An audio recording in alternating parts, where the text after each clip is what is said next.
Okay, good morning and welcome. Welcome, ladies. Thank you for joining us this morning. I know that it is midweek and it's really a Wednesday morning here in South Africa, 9 a.m. So good morning and welcome to the Diversity Roundtable, where bold conversations meet bold change makers. So thank you for joining us. Thank you for taking your time out of your busy work schedules to actually come and be with us here this morning. So I'm your host, Pamela Klaba. So for season 2 of the Diversity Roundtable, it has all been about really activating visibility, activating power and transformation across sectors. And today's episode is no exception.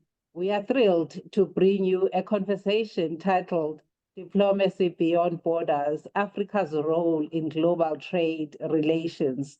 You know, it is really an honor to have such a powerful topic, and joining us for this deep and timely conversation or dialogue, rather, is really a woman whose work stands at the intersection of diplomacy, development, economic justice, Dr. Marsha Gabriel. So Dr. Gabriel is not only the Honorary Consulate of Ethiopia in South Africa, but she's also a visionary strategist. She's a social entrepreneur. She's a builder of ecosystems that uplift communities while transforming entire industries. So, without really wasting time, so Dr. Marsha Gabriel, welcome to the table. Thank you so much, Pam, and good morning to our listeners, should I say viewers. I'm so grateful to join this roundtable discussion on diplomacy beyond borders.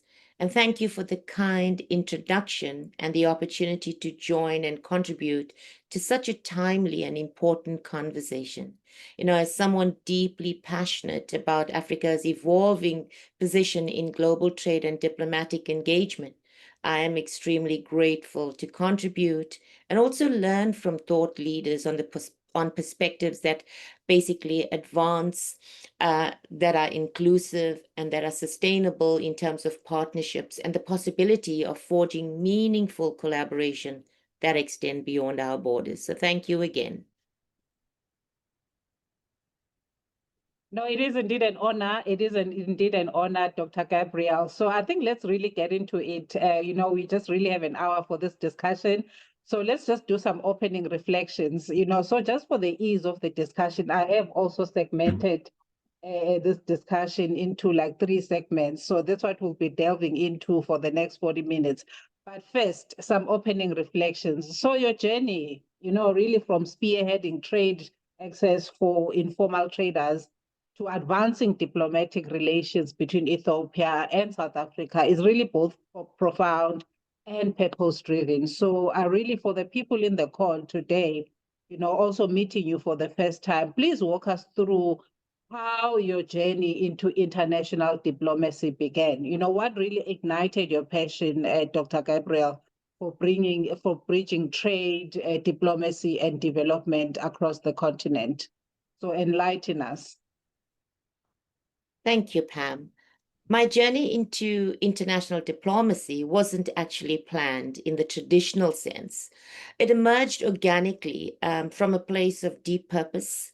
To say much, it was during COVID, I took a voluntary exit from my business.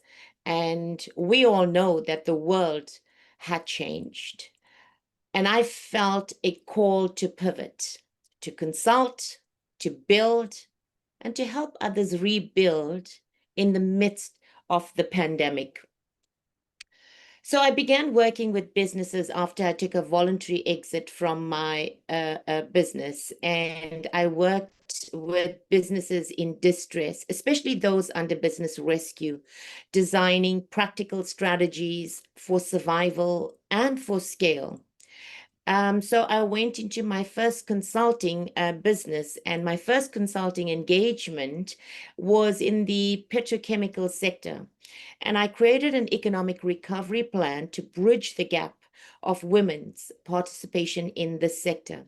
When I presented the plan across public stakeholders and various other embassies, the former ambassador for Ethiopia to South Africa saw beyond the economics and nominated me to serve as Ethiopia's honorary consul to South Africa. Of course, the truth is, I felt I was being punked. It's the crisis, we have the pandemic, and I'm driving the economic recovery plan to bridge women in the petrochemical sector.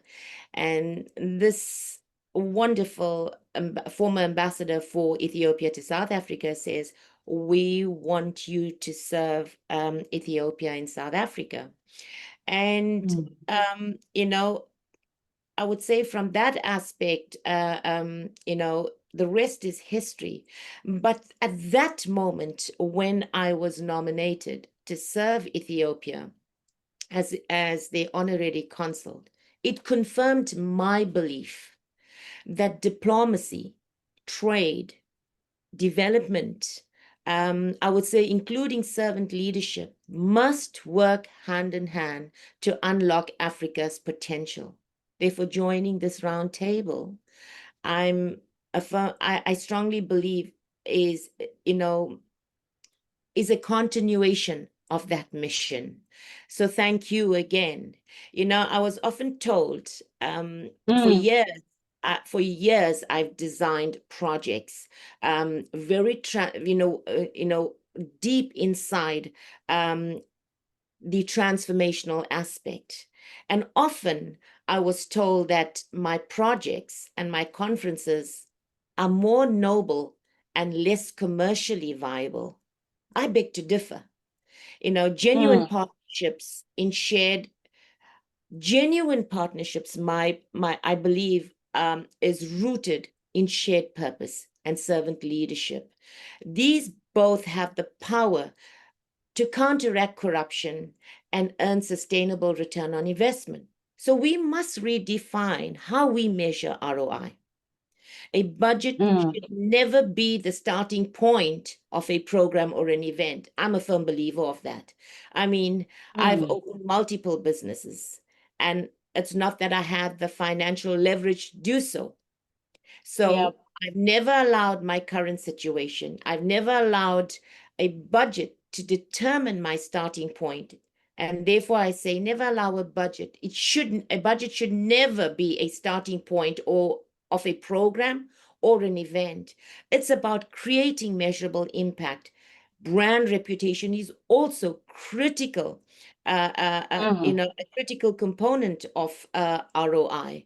So, from how again, coming back to your question, my diplomatic position, really started in the midst of the crisis, and just initiating the economic recovery plan created a ripple effect across South Africa, across Ethiopia, and today I serve as their honorary consulate, and really creating dynamic inclusion business, new business startups. It's been great thus far. It's really been great thus far. So thank you. You are really quite a wealth of knowledge and information, Dr. Gabriel. I'm just really so excited, and it just confirms in my mind that really life is a journey. It's really about how you show up, and you are just really so fortunate to have leaders such as yourselves who actually give us even airtime to actually, pick your journey and understand what has gotten you to this point. So, which I really like to reiterate as well, is that the reason why we started this diversity roundtable was really to invite influential leaders like yourselves, invite corporate executives, influential entrepreneurs as well, to share their journeys, their wins, their joys, and their challenges, and how they overcame those challenges, and how did they even get to operate in the spaces that they occupy today. So with really the aim of, really impacting and giving access to information to young professionals, to entrepreneurs, mainly from, underserved communities, so that when they look at a personality like you, and it enables them to dream bigger, that really anything is possible for as long as they put their minds into it, more especially in the African context, where access to information is really scarce sometimes, or people do not really readily collaborate on such topics and give information really freely. So we really thank you for your servant leadership. So let's get into really the next 10 minutes. So, which is really our first segment, which we've titled Diplomacy as a Developmental Strategy. Look, Dr. Gabriel, often when people hear diplomacy, right, they think politics, they think protocol, but you've really redefined it as a tool for grassroots economic transformation. Am I correct? Absolutely, So, absolutely. on that note, so how do you then use your diplomatic platform to open real trade doors, specifically for SMMEs, also for women-led and youth-driven businesses?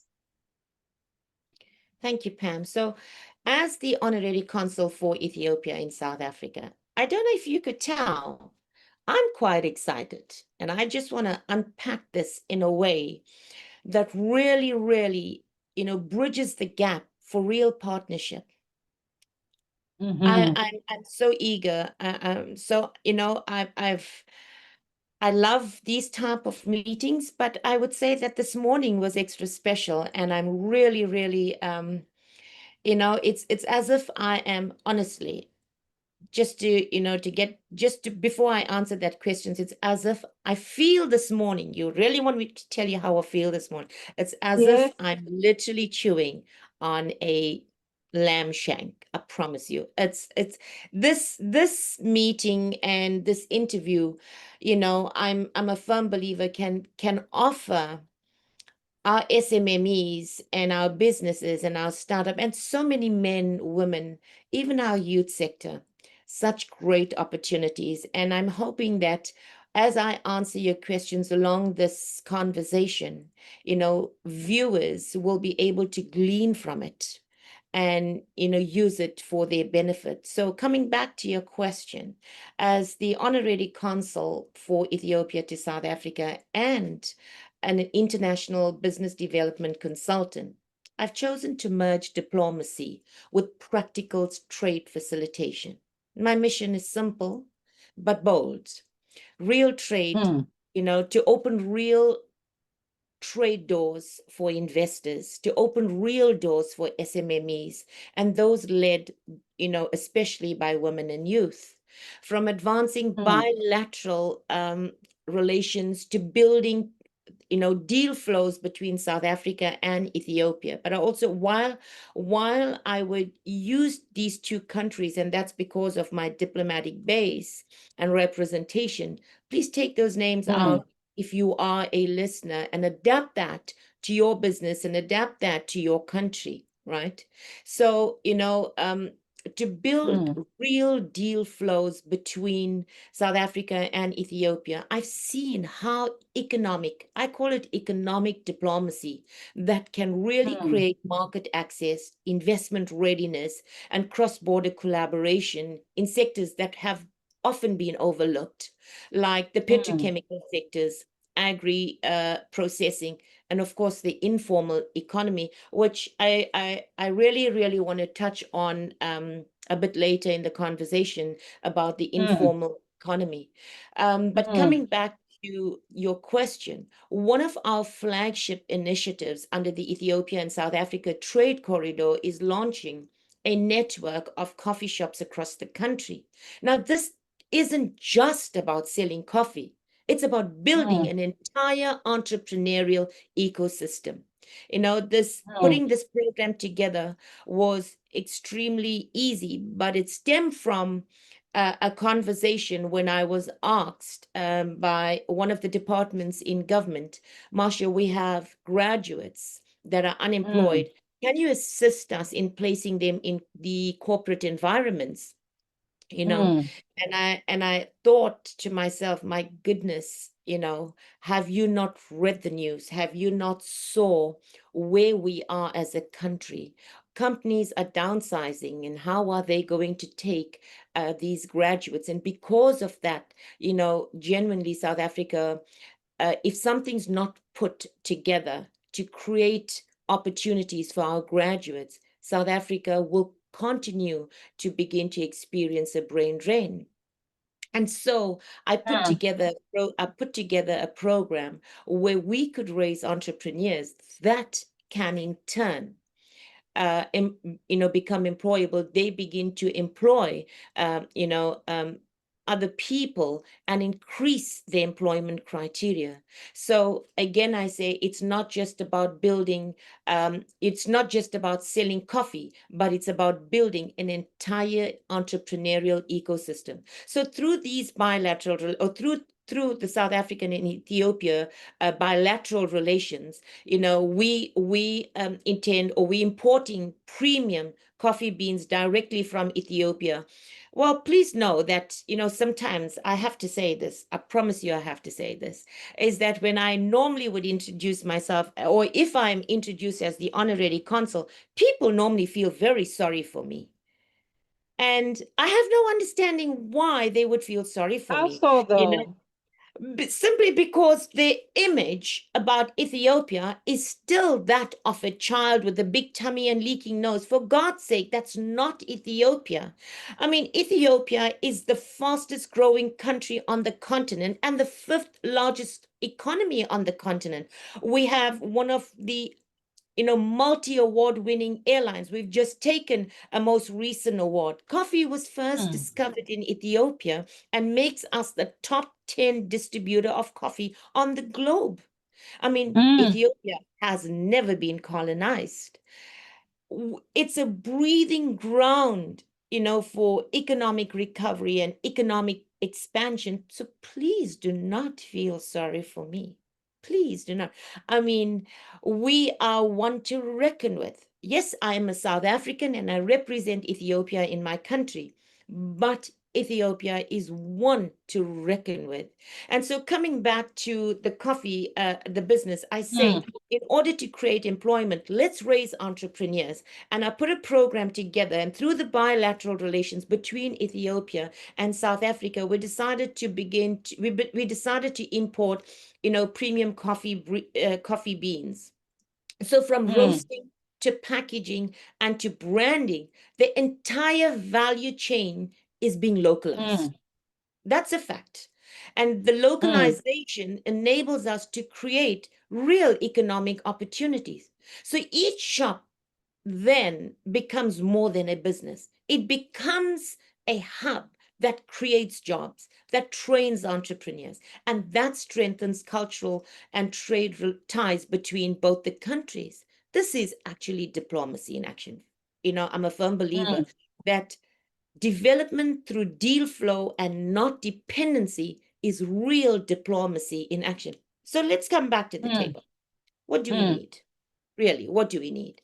We need strategic partners and we need impact investment. You want to start this deal? You want to really know how we could build, diplomatic relations and diplomatic ties, and how we can increase employment, and how we can, create and strengthen, genuine deal flows. We need strategic partners and we need impact investment. And these partners will be enabled to attain flexible equity and a genuine revenue share a model, or a revenue share options. We seek partners who value the social impact alongside financial return. It is beyond, we must redefine how we measure ROI. ROI, goes beyond just our net profits in the bank. And I strongly believe that's a discussion for another day. And so my call would be is, let's join forces for real. Let's develop entrepreneurs who create employment, uplift communities, and build an ecosystem that grows beyond borders. This is how we move from aid to action and from potential to progress. So now, Pam, I'm sure you understand why I was so excited about this morning. I mean, No, if we could certainly. understand. Yes, no, certainly, Dr. Gabriel. I'm just like literally having goosebumps, really listening to you, because, it also crosses my mind, how really little travel we do in terms of just really getting to know more about other African states and other African countries. And really, I think this is a general statement that I'm going to make. So I'm just making that disclaimer up front that generally, I think as South Africans, we are not as traveled when it comes to us visiting and knowing more about our other African countries. And, so it's really, we rely on the media and what we see, and then we make assumptions and stereotypes really around, what happens and the view of the world of other African, nations.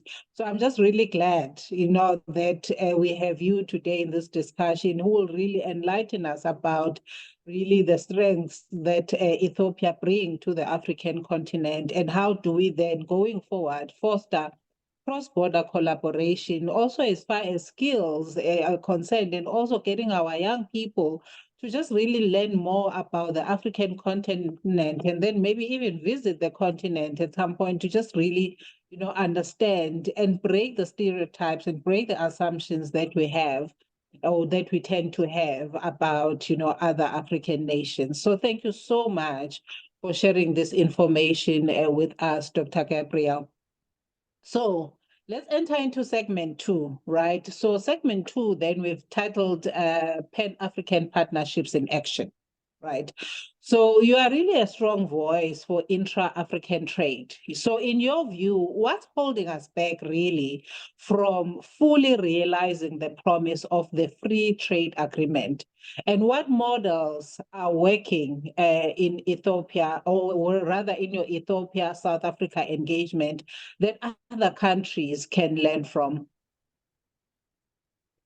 So I strongly believe that, the promise of the Africa a free continental, trade agreement is not just about removing tariffs. It's Mm, about moving mindsets that limit collaboration. So mm, what holds us back? What holds us back from moving forward? Yes, when you're looking at the theoretical side and the literal sense, I have to admit that there are definitely fragmented implementation. And while after their framework is in place, many countries are still slow in aligning their policies, their custom processes, and of course their standards. So there's also a lack of infrastructure and trade facilitation that perchance holds us back. And that's the reality, that there are still logistic issues. There are still payment systems that make it hard for SMMEs to participate meaningfully. There's also, a limited trust and visibility amongst African entrepreneurs. And I've noticed this along my journey. There's often more trust in global markets than in our own regional potential. And it seems, it's, when I looked at the informal sector, which I still want to talk about a bit, is before, as we continue in this conversation, I mean, these are survivalists.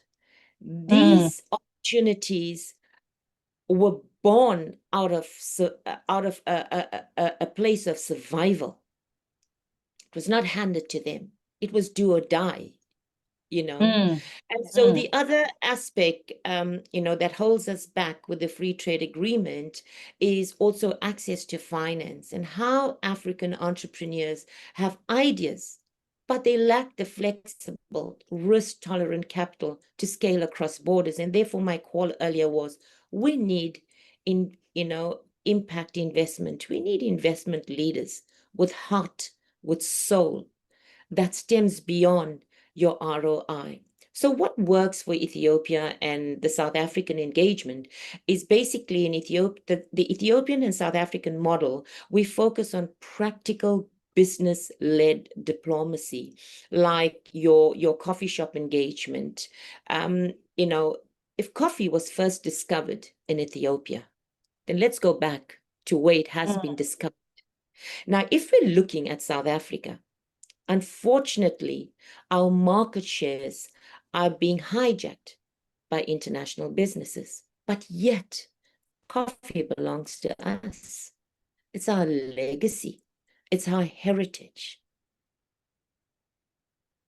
And, when you go with startup entrepreneurs, how do you build turnkey trade hubs that serve as shared retail, training, and incubation spaces? You cannot Mm, come in and begin to, yes, royalties have to pay. Yes, a franchise model works. But what about creating a turnkey trade hubs that work for currently that's working for Ethiopia and South Africa, that creates jobs, builds capacity, and introduce African products to new markets? I've been looking at the SAST documents with the different products that trade between our country, and it is absolutely encouraging to know, can we do more? Of course we can do more. The other thing that works for South Africa and Ethiopia is also our entrepreneur exchange programs that foster real mm, collaboration and not competition. Please remember, it mm, fosters collaboration and not a competition. While we acknowledge opportunities, it must flow both ways. So the flexible investment models that go beyond traditional equity, allowing for shared revenue and social returns, is critical. So the approach that shows that deal flow and not dependency is the real catalyst for for integration. If we build these systems that supports entrepreneurs first in our intra-African trade, then this will shift beyond just being a policy to a lived experience. Let's take your HR diplomacy and trade mission that you potentially have scheduled for November. I strongly believe that your HR diplomacy and the trade mission can I just switch that off? yeah, no, that's fine. Sorry, I do apologize. No, no, no. We are human. So, I always say that this is not a TV show or anything like that. So it just shows that we are human beings. So, and life happens, and we just really have to be authentic. So no need to apologize at all, Dr. Gabriel. Thank you. Thank you. So coming back to your very interesting HR diplomacy and trade mission scheduled Yes. for November, I strongly believe that can be a powerful bridge in breaking down barriers between nations, businesses, and people. And by connecting human capital development with trade facilitation, this mission can really foster inclusive growth. It's not just about agreements on paper, right? It's about building trust. It's about building skills and creating opportunities on the ground. This is the kind of mission that turns policy into progress and transforms diplomacy into tangible, lasting impact. So again, I say that, I say this all the time. You can have the most powerful product, Pam, in the world, Mm, but it's not going anywhere without the right people behind it. Products don't sell themselves. People do. mm, Human mm, capital is not your frontline well, actually, human capital is your frontline engine. Without it, even the best innovations will sit on the shelf. That's why investing in people isn't optional. It's a core part of our business strategy. And you, with your HR diplomacy and trade mission, I strongly believe it has a place to play in informal trade. And I actually meant to talk about, when you've asked the previous question, yeah. about you know not just what works for South Africa and what works for Ethiopia, but some of the programs that I've developed in my diplomatic journey. One of which is very, very close to my heart as well. It's mining diplomacy. And how do we uncover value beyond extraction? Mining diplomacy redefine African mineral trade through diplomacy and development.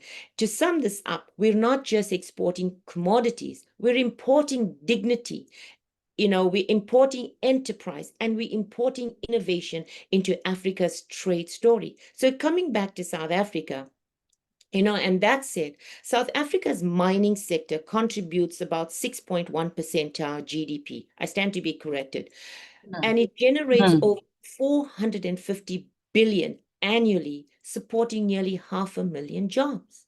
Women makes up between 12 to 15% of this workforce. Something's not right with the picture.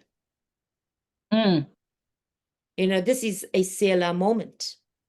Stop. And this is really the Think picture in about it. most of our economic sectors anyway. Yeah. Yes. Continue, Absolutely. doctor.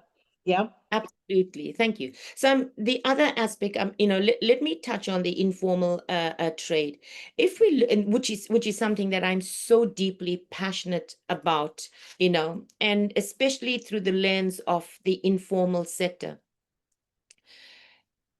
You look, I know it is the International Labour Organization reported that the global workforce is, with a global workforce of 61% and over 90% of Africa's workforce, they are engaged informally. This sector is a dynamic engine of survival, innovation, and entrepreneurship.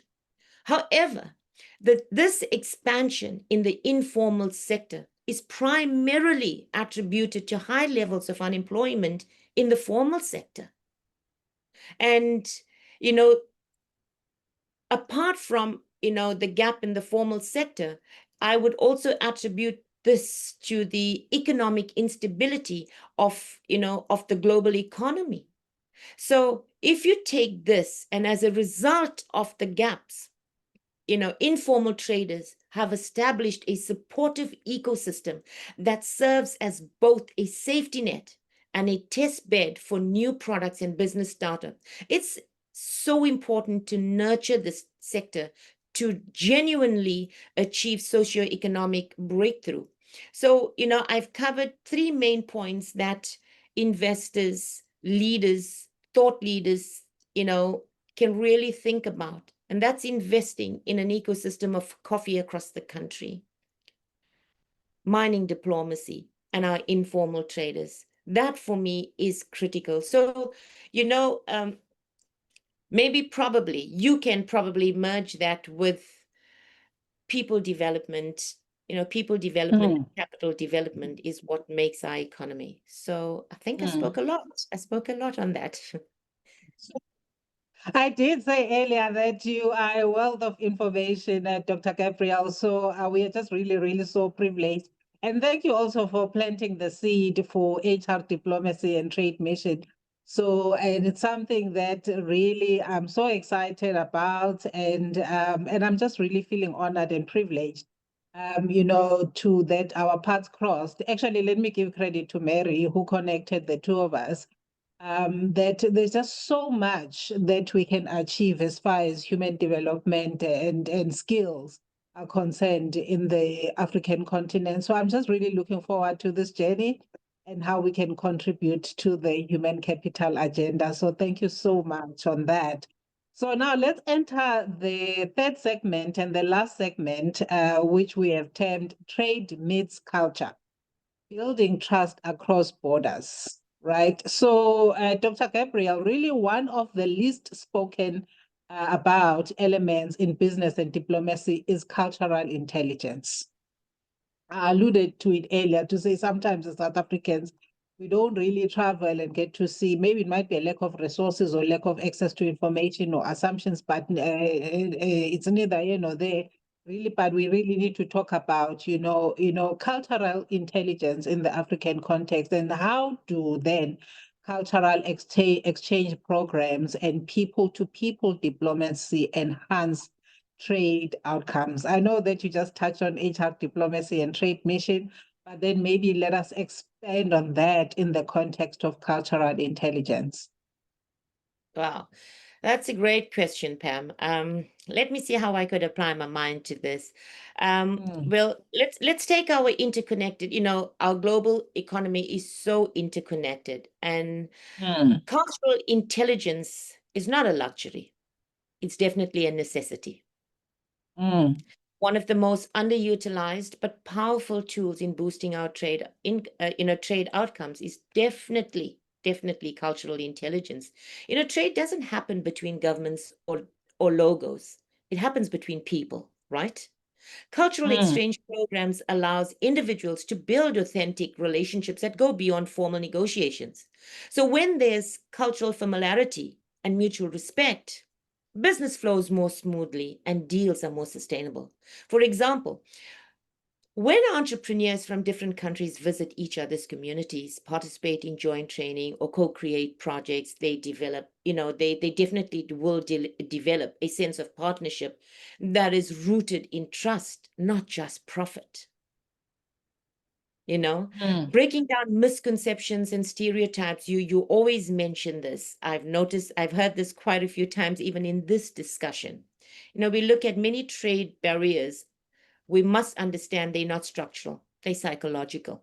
Misunderstandings about other people's cultures can create hesitation, can create fear and biasness in business, including decision making. So people-to-people diplomacy humanize the other side, creating openness and curiosity instead of suspicion. So therefore, there's definitely, when I say cultural intelligence, it's not a luxury, it is definitely a necessity.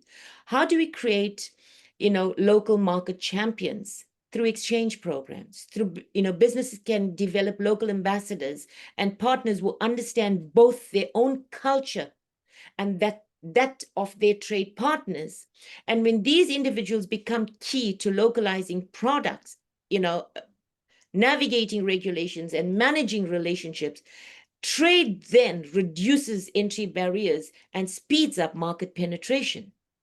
So in order to support inclusive economic growth, cultural exchange programs often include youth, women, and entrepreneurs from underserved regions. Probably just a thought, I'm thinking out loud. This is something that could also be part of your trade mission and your HR diplomacy.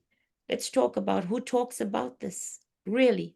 Who talks about this? And it's time that we strengthen, regional integration, also in the context of Africa and our Africa Free Trade Agreement. People-to-people diplomacy helps unify diverse nations under a shared continental identity. Cultural exchange programs promote a sense of Pan-African solidarity. I believe that it encourages collaboration over competition. So the outcome becomes, this is the outcome. Trade becomes not just a transaction, but it becomes part of a shared vision for collective prosperity. And that for me is critical. So cultural exchange, exchange and people-to-people diplomacy humanize trade. It fosters trust and it improves cross-border collaboration. They are quiet forces behind successful trade partnerships. Soft power tools. I don't know if you get what I'm saying. That really and genuinely, it yields results. So for trade to be truly transformational, we must invest not only in infrastructure and policy, but in people, in culture, and in connection. Thank you. Whoa. Because honestly, you've hit it right on the spot, Dr. Gabriel, to say really, what makes the world go round is really the human connection. And Absolutely. so if then on the African continent, we can't really let go of our fears and our assumptions and stereotypes. But I think it's quite also exciting that, we have started to talk about HR diplomacy and trade mission and how can we then create a structured environment and a safe environment, because also psychological safety is very important when you're dealing with diverse human beings, that we can then use this platform really to promote cultural intelligence within the African context. So I'm just really, really glad that we will be embarking on this journey. So we've got 14 minutes left of this call. So covered all the three segments and you have given us nuggets of wisdom and lots of information to ponder on. So now let us then pick your brain about, what motivates you, what keeps you going, your thoughts around Africa to Africa trade initiatives. So I've termed this segment Rapid Fire Insight Round. So quick concise answers, short, so that we can really get under your skin around what really drives this powerhouse of a lady called Dr. Marsha Gabriel. So let's go for it. So I'm going to ask you 5 questions, and then short answers, but powerful answers. So question 1, give us a word that defines African leadership for you. Resilience. Oh, yes, absolutely. And then the second one, a book or a principle that changed your approach to diplomacy. A principle, a seed that leaves your hand will never leave your life. So let me repeat that.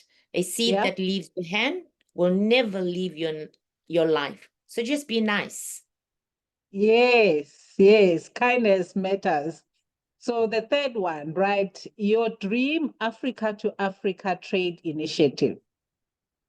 Localization, empowering local value chains from farm to shelf. Absolutely. You know, so sometimes we've got the raw materials here and then they get exported and then they get sold to us back at a high premium. But yeah, so localization is key, certainly. So the fourth one thing Africa must stop exporting and start transforming locally. Raw materials, and we must start manufacturing again. Yep. All right. And the fifth one and the last one, you know, what is your message to young African diplomats and entrepreneurs? Simple. Lead with purpose, build with integrity, and trade with vision. Africa is waiting on you. Yep, absolutely. Sometimes I find that our youth, or even, you know, as us as Africans in general, we tend to think that someone has to give us permission to do stuff, you know, and we wait for things and we wait for handouts, we wait for governments, we wait for all sorts of things, you know. So, but, you know, we've got so many diverse skills that we need to tap into in the African continent. So, to your point, we need to stop waiting and connecting the human capital and transfer of skills and making sure that then we do what we need to do because look, the rate of unemployment is rife, you know, so then we all need to think about, you know, what does the future hold for an African child? So with that, thank you so much, Dr. Gabriel. We've got 10 minutes left and we have people in the call. So I'm just going to really maybe open, you know, the call for questions for people that have joined us. And thank you really for taking time joining us this morning. I know that it's really a busy morning. People are busy with work and other things, activities.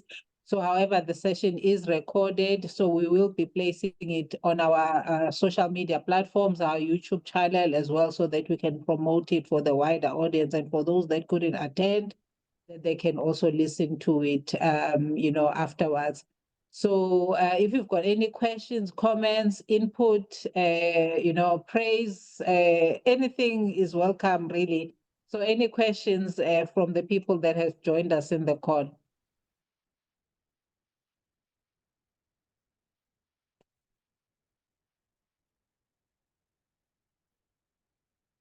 Okay, I'm just going to pick on you, Jill, because I can. But I know that you did say earlier that you are not able to unmute, so I'm not sure if you still have that issue though. So does anyone else have a question or a comment? If you have a comment, please post it on the chat as well. I see there's a comment coming through in the chat. So we've got a comment from Jill. Thank you very much for the information session. So she still says that she can unmute. And then we've got a message from Sisa. Sisa, you are saying, Dr. Gabriel, may I follow up after the webinar? My contacts are, so in this, obviously Sisa leaves his email address and his phone number. So I'm not sure if you are open to that, Dr. Gabriel. So what you can also do, Sisa, is that you can just follow Dr. Gabriel on LinkedIn and you can then send a message that way rather. Will that work?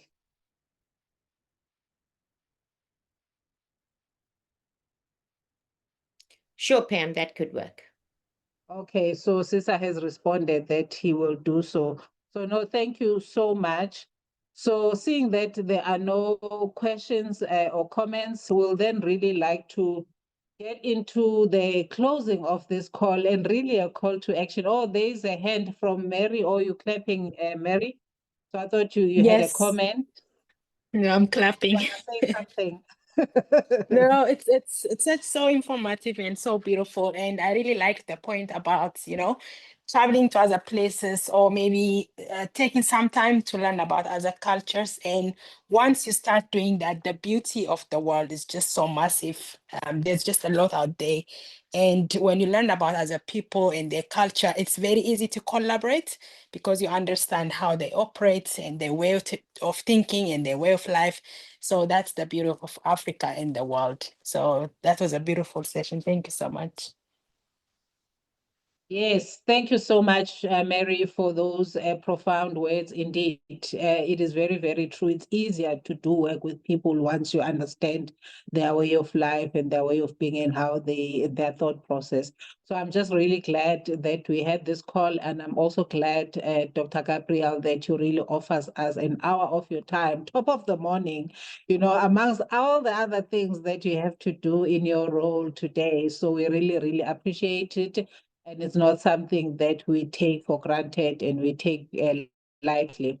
So, in closing and a call to action, Dr. Gabriel, so your presence here today has really expanded our view of what diplomacy can be a tool for purpose, for people and in promoting prosperity in the African context. So, as we close, what final words would you like to share with our leaders, our professionals in various spaces, entrepreneurs, or even policymakers listening today, or that will also listen to this recorded version of the call, who really want to play a more intentional role in cross-border transformation?